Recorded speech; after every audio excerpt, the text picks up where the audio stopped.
de Vilariño. Iaz Europako naskarrean lortutako garaipenak Estatu Batuetarako bidea zabaldu dio Ander Vilariñori.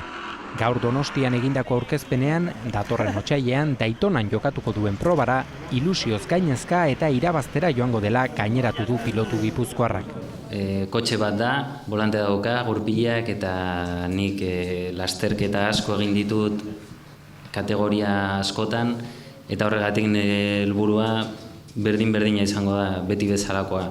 Horatera, dana eman, irabazten saiatzen eta ea lortzen dugun.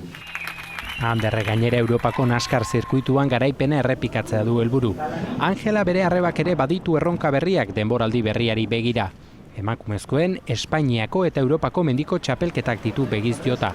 Vilariñotarrek 5. martxa sartuta jarraitzen dute.